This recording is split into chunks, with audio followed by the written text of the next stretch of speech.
Well, good day, viewers, and welcome to today's Sports Wrap Show. I am your host, Brian Monango. I'm unpacking and updating you with the latest sports news. Well, we have so much to talk about and to get ready for as the weekend is slowly but surely approaching to talk about nothing but sports this weekend. I don't want to talk about much, so let's get into today's hit list.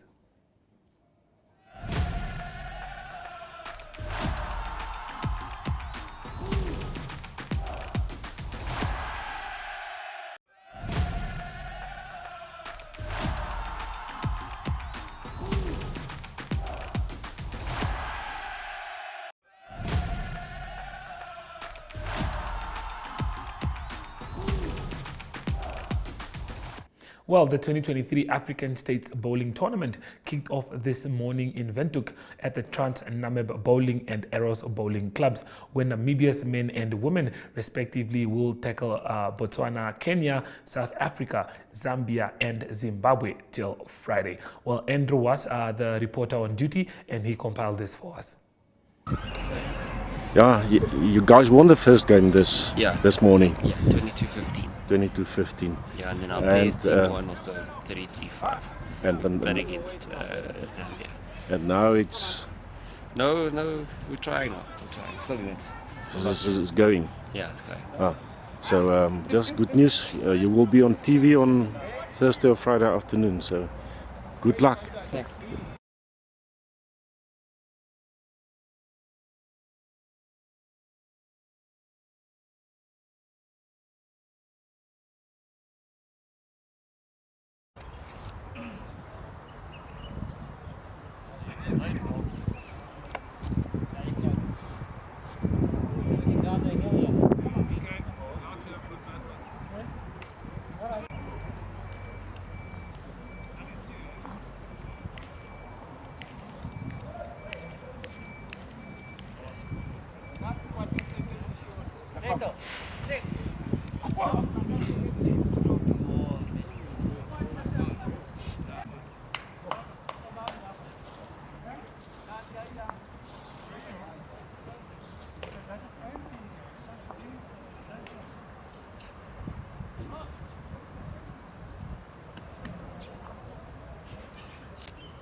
Inside it.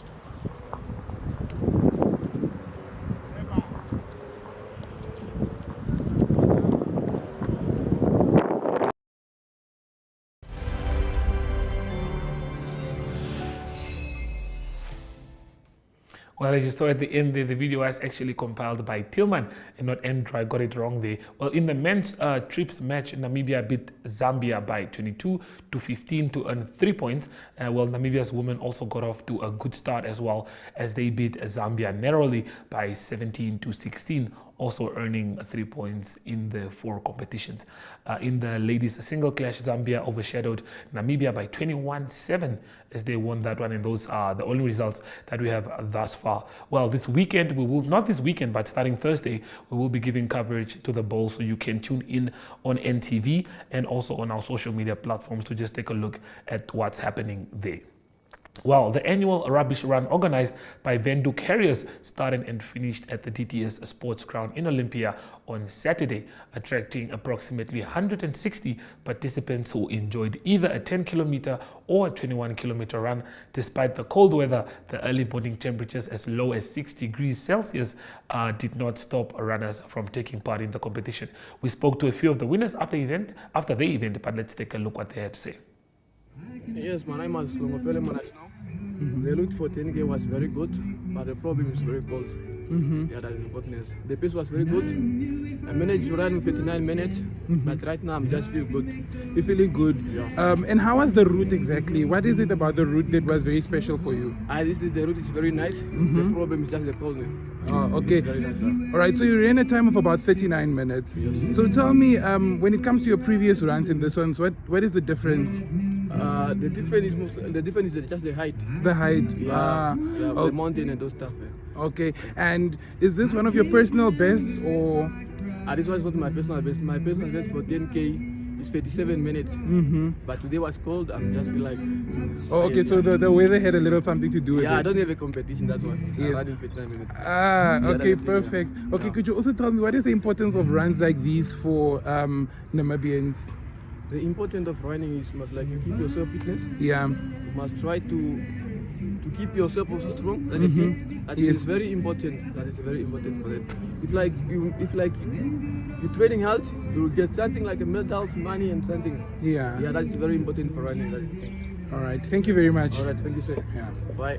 I'm very happy to be the first female junior coming in for the 10 kilometers.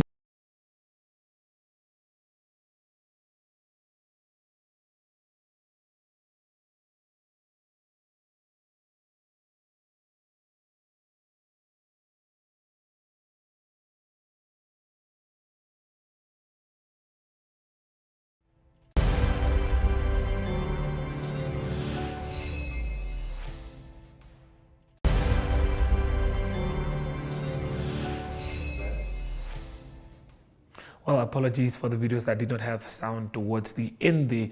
Well, Roger Siren took part in the CIC Swiss Bike Cup held at Sauvignon in Switzerland. Hope I pronounced that correctly. He started from the back in a rider field of 59 riders. After the first lap, he rode himself into second position. From there, the Swiss rider Finn Lanter and Roger battled it out, taking turns leading the race. In the last lap, Roger managed to attack, and that gave him a gap of a few seconds, leading the race and managing to win the cup by 2.8 seconds. Well, he said it was surely a tough and a proper racing experience for him from the start to finish. While sticking to cyclists, we also have Alex Miller, who competed in the Bike World Race series that took place in Hittenau, Switzerland on Sunday. Miller managed to take the win easily in this, and the same race was also won by Namibia's Farah Luza in the women's category. So definitely we can say that these cyclists are doing us proud here in Namibia. Well, the spotlight is up next after we visit the marketplace.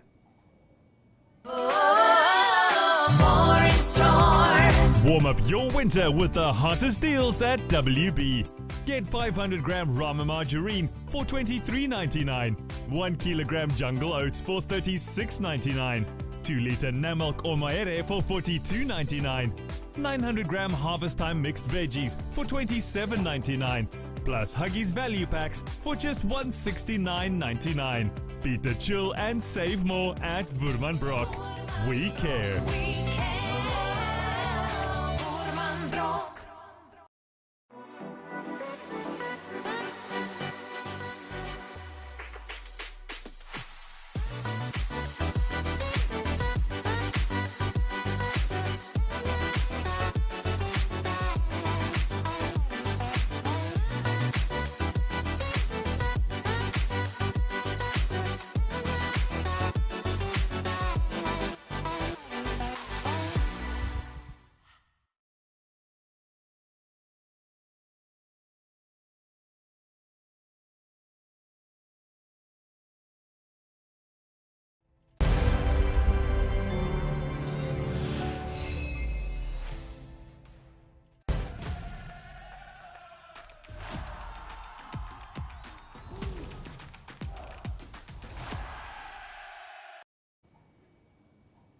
Well, today we take a recap look at the video of the director of rugby and head coach of the national rugby team, Alistair Coetzee, as he spoke about the preparations of the upcoming World Cup as well as the just concluded Mzansi series. Let's take a listen. We move on to the Mzansi Cup.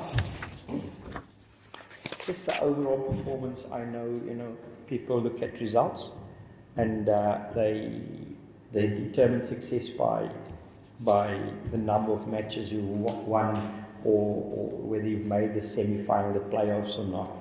So when I started out in January, we actually, and I'm not making excuses, please never make excuses, we were actually 2 months behind the South African franchises. They already have played matches amongst themselves down there, because they have to do it. After Mzansi, they will determine who's number 1 to play promotion relegation for Karika. That's why they were ahead. So we stuck to our process and trying to make, to get our conditioning and our SNC up to speed. So by the time we started, we were still really underdone as a team. But in my opinion, I would say it was really a good season for club players coming together for the first year. We won 3 games, and there were 3 games that we lost within 5-6 points. I know St. Clemente Rhinos by 1 point, Leopards by 3 points, Border by 5 points. So it was really touch and go. We could have gone into a semi as well. So from that point of view, very positive about how the players responded, because they had to adapt to a new coach, new philosophy and things like that. And you know what I was pleased about is how coachable they were, and the effort that they put in, notwithstanding the sacrifices and the distances that they travel. So for me, what we've learned, I think there were 3 things that stood out for me. The big thing is a coach, or any coaches, Chrysander needed time, to have more time with the team, to build a proper team. Obviously, we understood the challenges, logistical challenges. Basically, we only had 1 session with the team that was playing the weekend. So we had 1 proper session, and on certain days, on a Wednesday, for example, then the Grootfontein forwards would come, then we'd have the full pack. Then the Thursday, everyone was here, and we could have a full training session, and then the Friday captains. So 1 session, 1 split session, and a training and a captain's run. And in light of that, you compete against teams who have 2 sessions on a Monday, 2 sessions on a Tuesday, off on a Wednesday, 1 or 2 on a Thursday, then the captain. So they minimum 3 full sessions and a captain's, So we're looking to improve that for next year. I'm not asking for miracles, and we're not in a position yet to get the guys on a full-time basis, because they work. And financially, I don't think we're in a position yet to offer full-time contracts for rugby players. But I think the franchise concept is where the union is working towards. Hopefully in future, that's a possibility.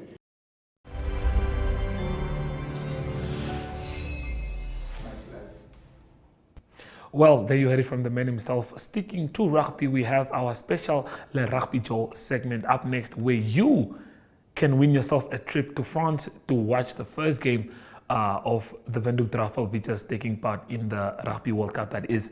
But that's all up in the Le Rugby Joe.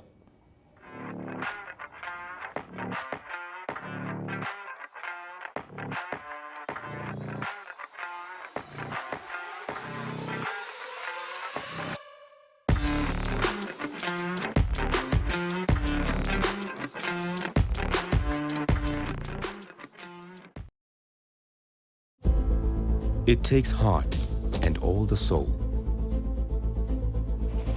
A head stuck in the game.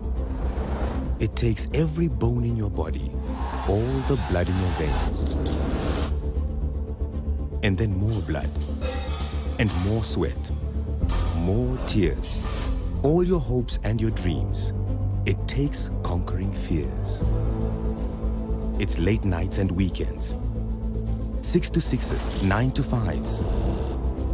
It takes sacrifice and suffering every moment of our lives. It takes kick after kick. being kicked when you're down. It takes fighting for hours for inches of ground. It takes every last line out, every last second spent. It takes absolute devotion. It takes 100%.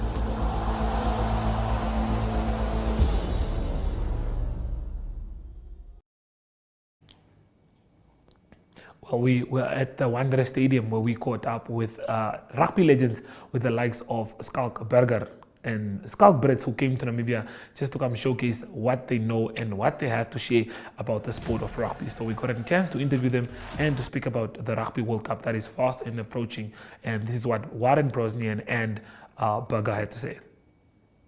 You are our biggest legend. I mean, represented us at the World Cup very well. Quickly run me through it. What are your thoughts on this year's World Cup? What are your thoughts on the national team that's ready for the World Cup this year? Well, I'm very excited. I think over the last couple of World Cups, we've showed that we've improved every year. So I'm hoping we're going in the right direction this year as well. There's going to be a couple of new guys in the squad. A couple of old boys have retired and stepped away. New coaching group. So I mean, I'm gonna be right behind the boys. I'm going to support them well. And yeah, hoping we can get our first victory. World Cups are not easy. It's the best of the best. So when we're playing, I suggest everybody and I encourage everybody get out there, support the boys, get behind them, and make sure we get that first win. Okay. Well, with the likes of John Smith, Skalk Brits, guys who've won the World Cup before, how important is it, do you think, to have them fly down here and to come just give our young ones just the insights of what rugby is all about? How important is it, do you think, for the development of rugby in Namibia? Massive exposure. I mean, these guys are guys who've traveled the world, played in the best teams, won World Cups, you know, absolute legends. And to have them here with our kids, and again, like I said earlier, kids seeing that these are just normal blokes. These are just people like their dads and their uncles, and they're out here and putting back into the youngsters and showing them that what the game's about. I think the message that we keep referring to is what rugby added to my life is the values of friendship and respect for each other. Your passion, humility, all those things, and hopefully we can bring those through. And I'm sure these boys that came here today, SA Legends, certainly show the kids that that's the values they live by as well. Remember, I mean, you're a small nation. You're pulling from a very small population, so it's difficult sometimes for you to compete. You've had some really good players. I mean, we've had Jacques Burger here today. He's an absolute legend of world rugby, and you've produced a lot of good rugby players through the years. You know, so I would love to see it improving. I'd love to see it getting better and becoming more competitive. I think you're going to the World Cup, which is great, and that's going to be very, very exciting.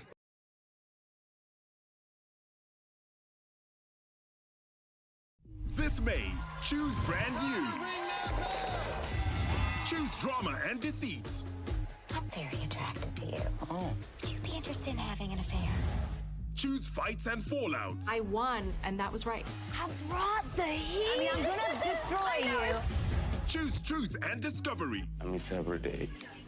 I see her every day. Choose fresh shows, series, and original entertainment. This May, choose brand new. Choose DSTV.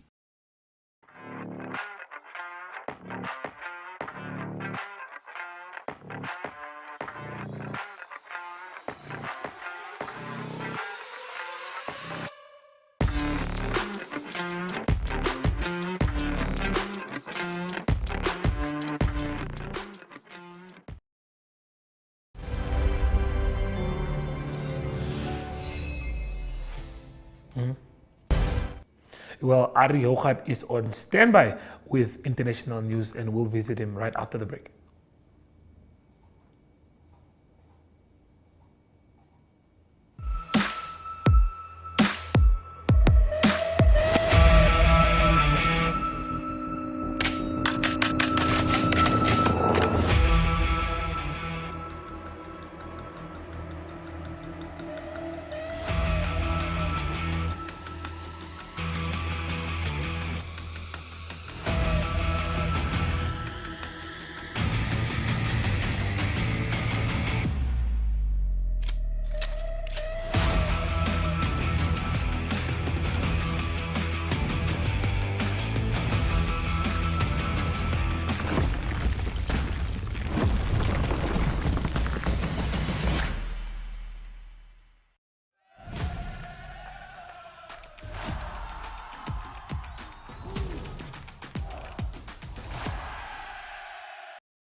Good day everyone, time for international sports news, and starting off with tennis news first. It's news from Wimbledon. Wimbledon starting on the 3rd of July, and news from the women's side of the draw is that Elena Rybakina, she's a defending champion, is injury doubt to start on the 3rd of July.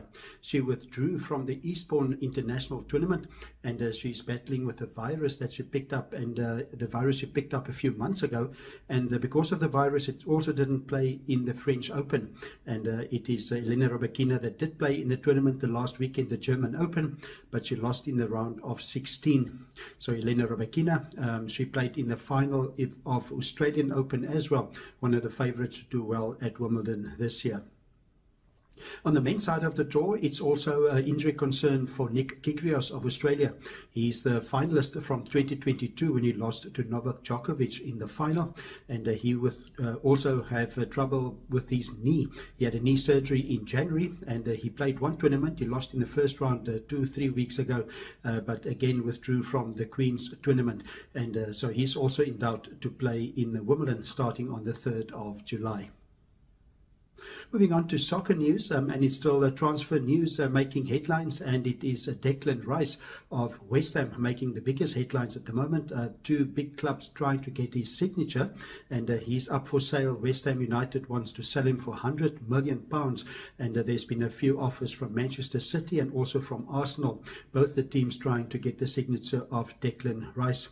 Declan Rice, 24 years old, he's playing in the midfield for England, and it is Manchester City that made an offer for £90 million. That's a little bit short of the £100 million West Ham want, and they also very keen to get a midfielder in because Ilkay Gundogan, he is gone. He plays now for Barcelona, so they need to strengthen the midfield. That is Manchester City.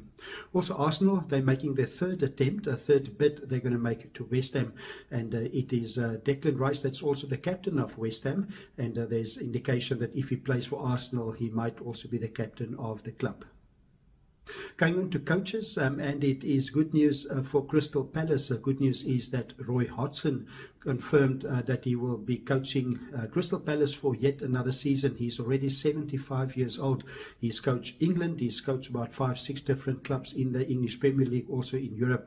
Very experienced, and it is Roy Hodgson that confirmed that he will be at Crystal Palace for the 2023-2024 season. And closing today's international sports news, it is Formula One racing news. It is this coming Sunday. It's again Formula One racing that's on the table. It is the Austrian Grand Prix. That's the home of Red Bull Honda. Not good news for all the other competitors, as it is Max Verstappen dominating at the moment. He's leading the points table on 195 points, a comfortable lead over his teammate also in a Red Bull Honda, that is Sergio Perez, on 126 points. The story of the season so far is Fernando Alonso. He's on 117 points, and he's racing in an Aston Martin. That's a surprise in the story of the season because they were 7th last year in the championship, and now they're running 3rd at the moment, also in the Constructors' Championship. It's team principal Mike Crack that said they're building on the design advances they made for 2023, and that's been making the big difference for them. In the Constructors' Championship at the moment, Red Bull leads by 321 points. Second is Mercedes-Benz on 167, and then it's Aston Martin in 3rd position on 154, mainly because of Fernando Alonso's success. It's Lance Stroll that's currently 8th in the individual list on 37 points. That's international sports news for today. Hope you have a great sport day, and we talk again international sport tomorrow. Goodbye.